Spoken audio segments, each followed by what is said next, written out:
Hey guys, it's Will. It's Hong Kong Cinema Appreciation Society. Welcome back to the channel. If you are new to the channel, thank you for finding us. I hope you're doing well. I hope you like this video. I hope you like Hong Kong movies. I hope that you are digging what you're seeing. You feel like giving us a sub and a thumbs up and a comment and all that fun stuff. So I do apologize if my voice is a little raspy right now. I have a sinus infection, but it is time to record this video. And so the video shall be recorded. What are we here to talk about today? I'm really excited to get to talk about this movie. It's a film I'd only seen one time before. The movie is In the Line of Duty 4. Hell yes. I'm talking about the Eureka Region B release. This film came out in 1989. It's directed by Yuen Woo-ping, who's very quickly becoming one of my favorite Hong Kong filmmakers. I know that he's like this legendary figure, and I've seen plenty of his movies before, but I wasn't super familiar with like his more modern action stuff. I really knew his like old school kung fu stuff, his kung fu comedy stuff with Jackie, and I knew all the films he had done fight choreography for, but I hadn't seen a lot of his like late 80s into early 90s action like gunplay films before, and I'm just loving these movies. And although I will say, like I said, I had seen this one once before. This movie was on Amazon Prime like maybe 3 or 4 years ago, and that's when I watched it. So I actually came pretty late to this film because I know this has been a big film for the Hong Kong cinema fan community for decades at this point. This movie stars Cynthia Khan, Donnie Yen, Michael Wong, and Simon Yoon Jr., who's also known as Yoon Yat Chor, who is actually Yuen Woo-ping's brother. He's one of the Yoon clan. I think there were 5 of them or 6 of them, the brothers, and they were all kind of involved in the industry in different ways. The Eureka Blu-ray is releasing on March 20th of 2023. Limited to 2,000, you get the essay, and then you also get, which is, a booklet with like posters and images and stuff like that, and also includes the essay, and you get the limited edition slipcase with the artwork by Darren Wheeling. To give you the plot of this movie in a nutshell, the plot of this movie is really interesting. There's Cynthia Khan plays the same character she played in the Line of Duty 3. She's a Hong Kong cop, and she goes to Seattle to work with cops in Seattle who are Chinese American who speak Cantonese. And it's not really like you don't really know like what their ethnicity is. I'm just assuming it's Donnie Yen and Michael Wong who play these cops. I don't know if they're supposed to be Taiwanese American or Chinese American or from Hong Kong or whatever. They don't really ever say that, but she's teamed up with them to try to stop this kind of drug ring. And then one of the cops they're working with takes photos of a drug bust, and he gets shot, but he gives the photos to this random guy, and who's like kind of there at the time, it's like on a dock, and he's like working on the dock or whatever, and he's like, you got to get these to the police. That guy is from Hong Kong, and the criminals come after him, and so he goes back to Hong Kong, like on a boat, kind of to escape. And the criminals follow him, the cops follow him, and that's kind of the story of the film. And so it's a really, like, plot-wise, it's really interesting. But I mean, this movie is, like, if you want a nutshell review of this movie, if you're not sure if you want to pick up this release or not, this really is a classic of like the dark thriller, martial arts, urban action film genre, whatever you would call that, the kind of like Ringo Lam, John Woo type of movies. Now, don't think you're getting a John Woo movie when you see this movie. It's not similar to John Woo movies in the way that John Woo would kind of shoot the shootouts, and like it's not stylistically similar to John Woo, but in terms of the themes, the plot, the kind of the type of film it is. I see similarities to John Woo, Ringo Lam, obviously the Tiger Cage films, which were also directed by Yuen Woo-ping, and a lot of other films from that area. It's very much like in keeping with Royal Warriors in terms of the tone and the style of movie that it is. And this is a great release. There are 2 interviews with Donnie Yen on here, which total about 35 minutes. These are both archival interviews from many years ago. And there are 3 commentary tracks, one of which has Michael Wong on it. Michael Wong is in the movie. So you get a feature-length commentary track with one of the actors who is in the film. And then you have Mike Leader and Arnav Enema, who are always fantastic. And you know that I love hearing Mike Leader talk about films like this, because he moved to Hong Kong like not long after this movie was made, and he just knows like everyone in this movie. It's just incredible. And then Frank Cheng is incredible, and he knows so much about these films, and I love his analysis and what he adds to the kind of the cultural context, the historical context, that he understands the language. Like, it's just incredible. So this is a top tier release of a top tier film. I posted an image from this movie in my Facebook group when I was watching it. I was like, this is what I'm watching tonight. What is everyone else watching? And multiple people in the comments, like one guy said, this is the reason I love Hong Kong movies. Like, I saw this movie years ago, and that's still to this day is my favorite. Someone else said that, you know, this is like one of Donnie Yen's best films, or this is one of the great thrillers of that era. The fight with Michael Woods and Donnie Yen is one of my favorite Hong Kong fights ever. Like this is a movie that people who are long-term fans of Hong Kong cinema regard as being like of the highest quality, in the top tier of the best caliber. So if you are new to Hong Kong cinema, or if you're not sure what you like and what you don't, if you're new to collecting, if you're new to martial arts movies, like this is definitely one to get for sure. Like this is one of those top tier, like 5-star movies that everyone talks about, that everybody loves. And I'm not going to disagree with that either. I think this is a really fantastic film. So I'm going to give you my thoughts on this movie now, kind of in a nutshell, I hope. Whenever I say that, I tend to talk for like 30 minutes. And then I'm going to give you a little bit of a review of the bonus material on here. And then I will be out of your hair. Like I said, this is a very good thriller. And it's kind of like, essentially at its core, it's this very kind of sad story of this guy. This is not really a spoiler. This is something you learn within like the first 5 or 10 minutes of the movie. But if you don't want to know this, maybe, you know, skip forward a little bit. But the backstory of the character who gets kind of caught up in all this stuff, who's played by Simon Yeun Jr., who's not one of the cops or the drug dealers or anything like that. He's like the guy who just happens to be standing there. He just like that week, I think, got his green card to stay, like to be, you know, to live in the U.S. permanently and legally and everything. And then he has to flee basically and go back to Hong Kong, and he has to sell the green card to make the money to do the boat trip. And like, it's kind of a sad story of the way that criminality, drug dealing, gangs, like these types of things ruin the aspirations of like hardworking people and immigrants who are really trying to like do the right thing the right way. And so even though it's this really exciting, great action movie, it has kind of like this tragic core that's very human, that makes it very easily relatable. I thought that was really well done. If you've seen the Tiger Cage movies, you'll definitely notice some similarities between this film and the Tiger Cage film. I kind of think that this movie is like a combination of Tiger Cage 1 and Tiger Cage 2. It has the really tense, plot-driven, kind of like dark thriller betrayals and complex characters and all the stuff you see in Tiger Cage 1, but Tiger Cage 2 is very much just like this amazing, astounding action film that really highlights like Donnie Yen's physical ability and the physical abilities of the other actors in the film. And I think this movie really does that as well. It kind of combines the first 2 Tiger Cage movies into one film, and it does an exceptional job at that. One of the things that really impressed me about this film is that the complexity of character and the complexity of the plot increase as the film goes along. It's really fascinating, and the way that it's kind of an ensemble piece, and different characters play different roles at different parts of the movie. To give you an example of what I mean by that, Cynthia Khan, who you probably expect to be like a lead in this film because she was the lead in the last film in this series, for like the first maybe 30 minutes of this movie, she's not one of the main characters. She's in it, but she's not driving the story.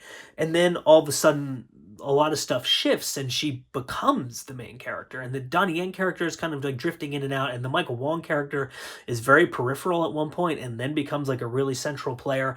And it's really interesting to see how the movie increases in complexity as it goes forward, and the whole thing holds together really, really well. The same is true of the plot. The plot is relatively simple at first, and then there's this really amazing, like, you know, like the plot that I described to you before is really kind of what sets the movie in motion, right? It's a relatively simple, straightforward idea. There's this film. The bad guys need to get it back because it's photographic evidence that will send them to jail. And the good guys want to protect this guy who knows where it is and get it so they can arrest the bad guys, right? There's a really incredible scene in like a warehouse about halfway through the movie. And that scene reveals really crucial information that the audience previously didn't know about a couple different characters. And from that point onward, the movie just keeps increasing in complexity. Like there are betrayals upon betrayals, lies upon lies. And it's, you know, in a lesser film, these things would be revealed and then they would be resolved and then you would move on to the next one. That does not happen here. They build upon one another. So that by the end of the film, you have this just enormous network of like lies, betrayals, misinformation, violence, deaths, desires for revenge, and it all piles up until you get to this really incredible conclusion. And obviously the way that it concludes is through people beating the crap out of one another, shooting one another, stuff like that, because that's the type of movie it is. But it's a very, very impressive display of keeping all of these balls in the air and keeping the whole thing really intense and concentrated and engaging. And I was really, like, it really seems for the first half of this film that's a really relatively simple, straightforward movie. And then these twists start happening. And again, this is structurally pretty similar to Tiger Cage. Something similar happens in Tiger Cage where it seems like it's one type of movie and then all these twists start happening and it turns out to be another type of movie. But it's very, very impressive how this film, and I guess credit to Yoon Woo Ping as the director, keeps everything together and keeps it moving forward and keeps it so engaging. There's a really tremendous scene that another thing I wanted to mention in this film is there's a scene where and this is a tiny spoiler and I apologize, but we know that the Simon Yoon Jr. character, the kind of the innocent guy who's caught up in all this, he goes back to Hong Kong, right? And the cops do find him. He's running from the cops and the criminals. He's like, I don't want have anything to do with any of this, right? The cops find him and he wants to see his mom. And he's like, if you're going to extradite me back to the U.S. or you're going to do this, like, can I just see my mom since I'm in Hong Kong? And they say yes, but he gets handcuffed to Cynthia Khan because they don't want him to try to run away, right? And they're trying to hide the handcuffs from his mom so she doesn't know that he's been arrested. And it starts off playing like one of these like Jackie Chan comedy routines, right? Where like, oh, he's handcuffed, and you gotta do your hand here and do your hand here, pretend you're hugging and pretend you're handshaking and all this other stuff. And the mom assumes that he's, dating Cynthia Khan and that's why they're standing so close to each other. And it's very silly. But then as the scene moves along and the mom kind of starts to understand what's going on, it becomes very, very sad in like this very real and very human way. And then, this is a great example of the complexity of character that I was talking about. The Donnie Yen character, up until this point, has been a huge asshole. A huge asshole. He's very unlikable for like the first half of the movie. And then he steps in to the scene because he realizes what's going on. Like, even though he's kind of a dick and he's like, whatever, this guy, we're arresting this guy, fuck it, who cares? He sees the sadness of the old woman. And he kind of intervenes to soften the blow for her. And from that point onward, the Donnie Yen character really starts to shift. And his dynamics with the Cynthia Khan character are fantastic because they're very antagonistic towards one another. And they have this really interesting conversation where the Cynthia Khan character is kind of making judgments and decisions in the moment about people and events. And the Donnie Yen character is like, I'm a cop. Like, the judge makes the decisions. The lawyers make the arguments. Like, none of that crap is my job. If someone needs to be arrested, I arrest them. I believe in the judicial system. That's why I'm a cop. My job is to bring them in. It's not up to me to determine guilt. You're making too many decisions. And you're stepping outside the bounds of your job. And then Cynthia Khan is like, well, I don't believe that that's true. I believe that it's up to me to make initial decisions that may affect decisions that, like, they have this really interesting debate. And as the movie goes along and they become closer to one another as people, you really see how they're very similar but very different. And they're both good people in very different ways. And the way that they play off one another, it's really well done. And it's really compelling to just watch this film and to see how it evolves. The other thing that I just wanted to mention quickly is, but there's an incredible motorcycle scene. Well, actually, there's two incredible motorcycle scenes in this movie. So if you're a big fan of like motorcycle stunts, and yeah, it's really awesome. And something else you'll notice is that the race of multiple characters change when they get on a motorcycle. Like, the stunt driver's face is like so obvious. It's like, wait a minute. Not only is that not the same person, it's really funny. And obviously that's not a knock against the movie, but it's just really funny. The other thing I wanted to mention is this movie has kind of like homages and influence from multiple very famous films that I think you'll notice when you watch the movie. One example of that is Lethal Weapon. So this is, I guess, a tiny spoiler on Lethal Weapon. In Lethal Weapon, there's, Lethal Weapon is about drug dealing, and it's about shady government agencies and how they overlap with criminal agencies, and how the drug dealing is this kind of thing where, like, governments are somehow involved in it too and stuff like that. And there's kind of a similar thing here too, where there's like shady government agencies involved with drug dealing and stuff like that. And that's not really a spoiler at all. But the way that some of the characters are identified in Lethal Weapon is that they have matching tattoos from the military unit that they were in. And in this film, there are characters with matching tattoos from the military units that they were in, and that they are involved in shady government drug dealing, much like the characters in Lethal Weapon. So I thought that was pretty cool. There's an amazing action sequence on an ambulance in this film. And some of it, I think, is definitely an homage to Raiders of the Lost Ark, and the scene where Harrison Ford chases after the truck on the horse and then jumps. There's no horse in this movie, but like the way that they're doing the fighting on this ambulance, and the way that, you know, like the people are punching the driver, and then I don't want to spoil it for you, but it's very, very Raiders of the Lost Ark. And then the other thing is, there's a character in this movie, this is a little bit over the top, but I really liked it. There's a character in this movie who has a knife come out of his shoe. And then he tries to kick people with it, which obviously is a James Bond thing. So I thought that was really cool too, because I'm a huge James Bond fan. So, but I mean, my thoughts on this movie, now that I've rambled for like 10 minutes, are all positive. It's just a fantastic film, and I loved geeking out about kind of the character work is so interesting, and the arcs of the characters, the way they interact with one another. It's just a really, really well done movie. So, 2 Donnie Yen interviews. One is 19 minutes and one is 15 minutes, and he really just kind of talks about,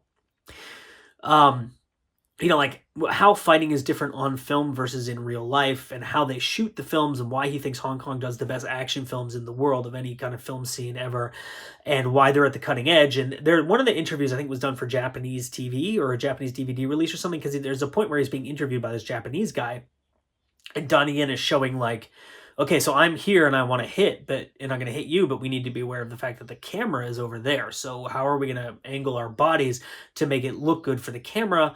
And like, you know, it's stuff that you've seen Jackie Chan do before. You know, Jackie Chan has some of this really cool behind the scenes stuff where he breaks down how they coordinate stunts and camera work and all that stuff. And it's kind of like that. And he talks a lot about what he thinks makes him good at what he does. And there's some really cool behind the scenes footage from SPL. And it shows like them shooting the fight scenes for that movie. And he does talk a little bit about this film, and you know, Yuen Woo-ping was his like mentor, so he talks a lot about working with Yuen Woo-ping and stuff like that. So those are really cool interviews. And then well, let me talk about the Michael Wong commentary first, actually, since he was in this film. So it's Stephen Hammond and Michael Wong. And Stephen Hammond is kind of like, you know, the guy who's walking you through the movie, and then Michael Wong is talking about his experiences on it. Michael Wong hadn't seen this movie, I think, since it came out, and they recorded this, I did the math, I think they recorded it around 2001 or 2002. So he hadn't seen the movie in over a decade, so it's really cool to just see him rediscovering the movie.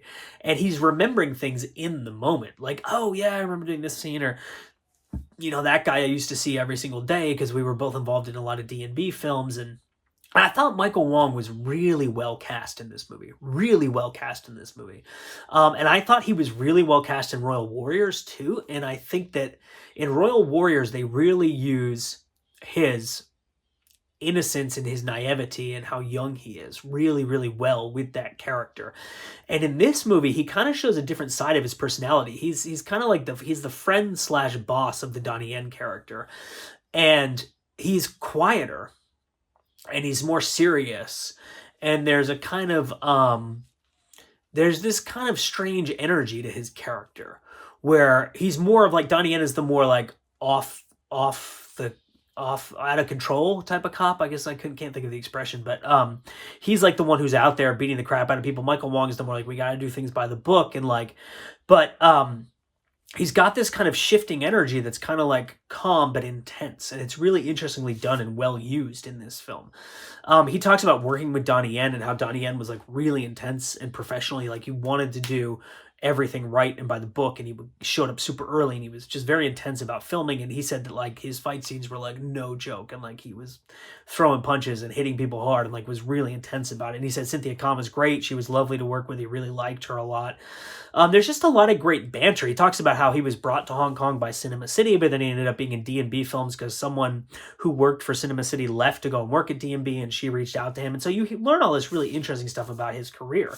So then to talk about Mike and Arna's commentary, like I said, I love listening to Mike Leader and Arna Venema talk about these types of films. They talk about the Tiger Cage movies and the In Line of Duty movies, and whether or not they're the same universe or different universes, or whether there's like multiple universes going on within those series and how they overlap with one another, because there's multiple shared characters, or shared actors rather, and there are also some shared characters. And Or are they the same character? Or do they just happen to have the same name? It's really, really interesting to hear them break that down. There's a really funny story Mike Leader tells on this commentary track about one of the guys in this film was also in Ip Man 4, which Mike Leader worked on, and he had been in Shaw Brothers movies.